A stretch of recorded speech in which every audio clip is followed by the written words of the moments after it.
Well, hello, folks out there in YouTube land. Got a big show lined up for you. Let's get right on into it. All right, folks, we're going to talk about Mark Stoops at Kentucky, if he can turn this thing around. He did warn the Kentucky fans last year. Also, Tennessee hired from within, special teams coach. We're going to talk about that for a little bit. Well, let's start out with Mark Stoops and discuss something, and I actually covered this last year, and he was really upset about NIL and where Kentucky was sitting, and it was kind of a foreboding of the season, and then they wound up having a terrible year of 4-8, and I'm just wondering if he didn't see this coming. And as most of us know, Kentucky's a basketball school. What they want out of their football team is to break 500, go to a bowl game, that sort of stuff, which he's done really well. Last year, obviously, that didn't happen. And he does make a lot of money, $9 million a year. So there's a lot of disgruntledness there, and I think he's disgruntled. And Stoops, in an interview, he said, "I get no help, none, when it comes to NIL." He also said, "I feel very isolated, very alone." He said, "I'll be honest, I don't know how long I can take dealing with what I've dealt with." He also said, "Other places are blessed with people that can raise money for them," Stoops told 247. He said, "We're not there, so it just consumes me." So I remember talking about that and thinking, man, he must know something. Well, he obviously knows exactly the situation in Kentucky going into last year, and he was really down about their NIL situation. So I tried to figure out where they were NIL-wise. Now, when it comes to basketball, they're in great shape. They do a fantastic job with NIL for that, and you don't need as much money because there's only 13 players on a team, not 85, plus preferred walk-ons. And Mark Pope, we know, got $4 million right off the bat for NIL. So that's more than enough money to field a heck of a ball club when it comes to basketball, and we know they got more on top of that. So they're considered to be in the top 5 as far as NIL when it comes to basketball. That's what the coaches voted. Now, we don't know the exact number because most NILs won't tell you the exact amount, but we have a pretty good idea. They're somewhere probably close to $5 million in that neighborhood, I would guess. And again, that's what the coaches voted, top 5. Now, when it comes to football, I can go ahead and tell you they're definitely not anywhere near top 5. I mean, you don't see them anywhere on this list. And a lot of this was put together from articles like Brad Crawford's from 247. Also, I had to look up a lot of these individually from Google. And again, we don't know the exact number, but I know Ohio State, $20 million is what they did spend. We know that based on reports that were from Ohio State, that they spent that much on football. And this is pretty good estimates of what these teams spent. And obviously, you don't see Kentucky anywhere on that list.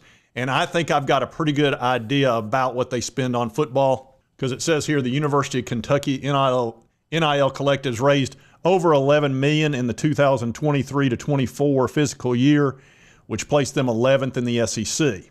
So if they raised $11 million and you figure 4 to 5 goes to basketball, that leaves about, what, $6 million approximately left over.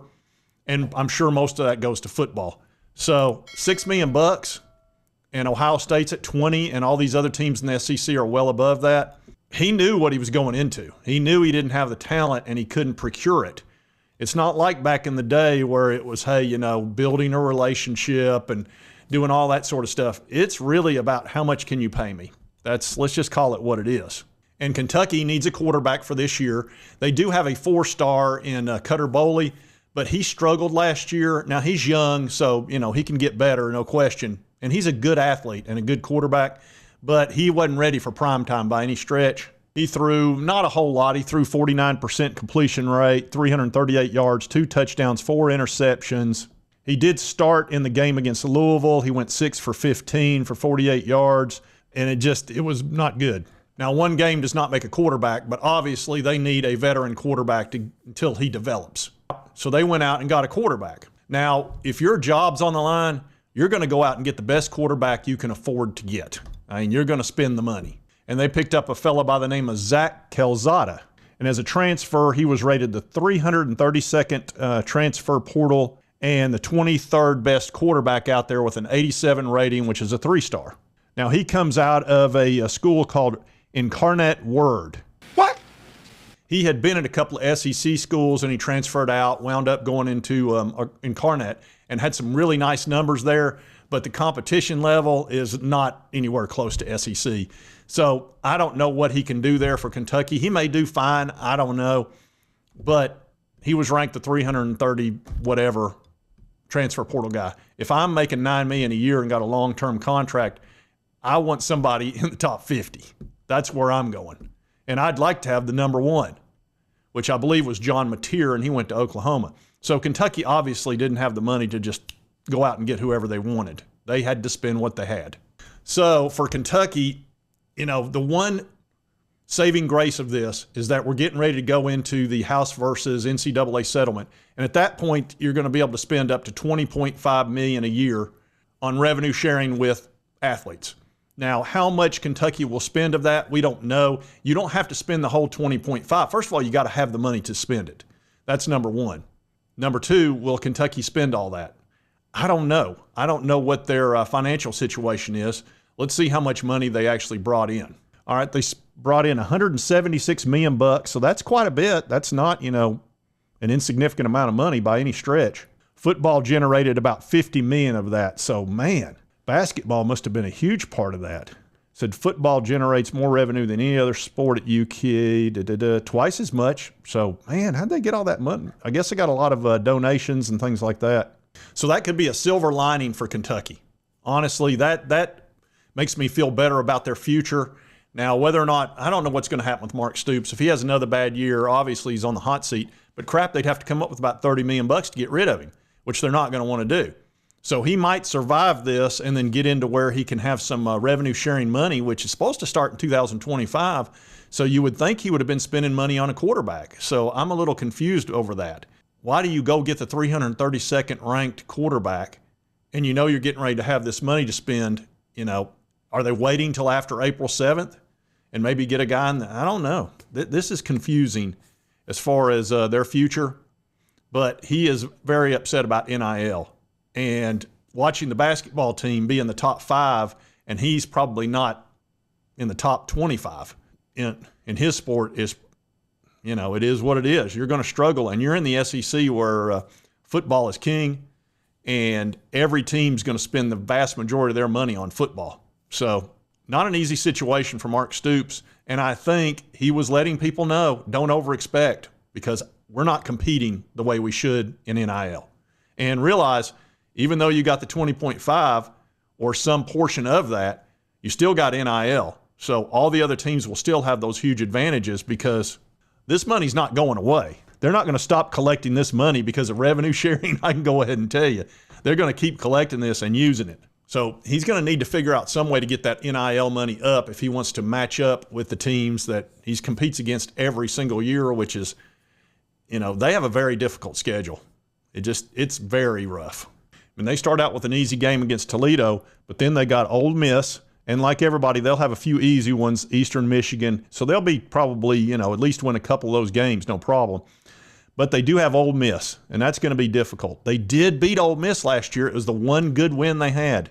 Then they got to go to South Carolina. That's going to be tough. Then they got to go, to Georgia. Then they're going to play Texas, Tennessee, Auburn, Florida. Are you kidding me? Look at these 6 games, folks. South Carolina, Georgia, Texas, Tennessee, Auburn, and Florida. Oh, my gosh. Oh, no. No. And they finish up with Tennessee Tech. They'll get a win there. At Vanderbilt, there's no guarantee there. And then Louisville, again, that's at Louisville. And they're going at it with their quarterback situation's not so good. And I could be wrong. This Zach guy could be great. Cutter Boley could wind up being a great quarterback. It's just, I haven't seen it so far. And every other team in the SEC has got bona fide quarterbacks, or at least most of them. Or they're sitting there with a 5-star. So I think Mark tried to tell the Kentucky fans, we're at a huge disadvantage here. And if you're expecting me to keep winning 7, 8, 9 games, it's probably not going to happen. So I don't like that schedule at all. That 6 games there is just vicious. All right, now let's talk about Tennessee. They did hire a special teams coordinator, Evan Crabtree. They actually hired from within, which Josh Heupel likes to do. They elevated him from a role as a graduate assistant and an analyst. I would assume this guy's pretty sharp, and Heupel probably really likes him. Otherwise, he wouldn't have got such a that's a big job. Special teams, the minute you think it's not important, ask Billy Napier how important special teams is. 2 years ago, he lost 1, maybe 2 games over special teams. And again, he's replaced Mike Eckler, who went to Nebraska, who got I don't think he got a raise necessarily at Nebraska. I think that's just his home state. He's excited. He said, I'm extremely grateful for the opportunity, etc. Also, they promoted a fellow by the name of Chop Harbin. I'm not sure how to pronounce his first name, Lavorne. He's been promoted to outside linebackers coach. That's something Eckler also did. He did outside linebackers and special teams. So they split those duties up, and Chop Harbin has obviously been promoted as well. And here's the money. Let's see. Crabtree got a 3-year deal worth $250,000 per year. That's a great job. That's about half of what Eckler was making, which, look, this guy was a graduate assistant. He's thrilled. I would be over the moon for that kind of money each year. Harbin will get $350,000 as part of a 2-year deal. I think he's pretty happy right now. And then they also brought in another fella by the name of Bonamingo. Gets a 1-year deal for $250,000.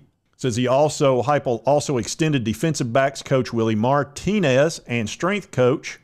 Martinez got a 2-year deal, getting $540,000 per year, and Smith got a 1-year deal of $475,000. Boy, I tell you, had I known how much football coaches were going to get paid, man, I would have tried to go into that. I had no idea it would ever get to these levels. Those are head coaching numbers. Back in the day, I remember, for example, this was the highest paid coach in the country at one point, I believe, was Philip Fulmer after a national championship, and he was making $2 million a year, which was crazy great money. Now that's a defensive coordinator. And do you remember when they brought in Nick Saban and Alabama paid him $5 million a year, and everybody flipped out? They could not believe it. It's like everybody almost fainted. Wound up being a pretty good investment, I think. God. But anyway, I just can't believe the money that these guys are making. It's incredible. I mean, if you're just a regular assistant, you're making $250,000. I mean, that's doctor money. That's a surgeon's money. Anyway, I did want to cover all this. For the Kentucky fans, I don't know if I gave you good news or bad news, honestly. Maybe a little silver lining there about the revenue sharing. But I did want to revisit this because I do remember him talking about going into this year and how concerned he was.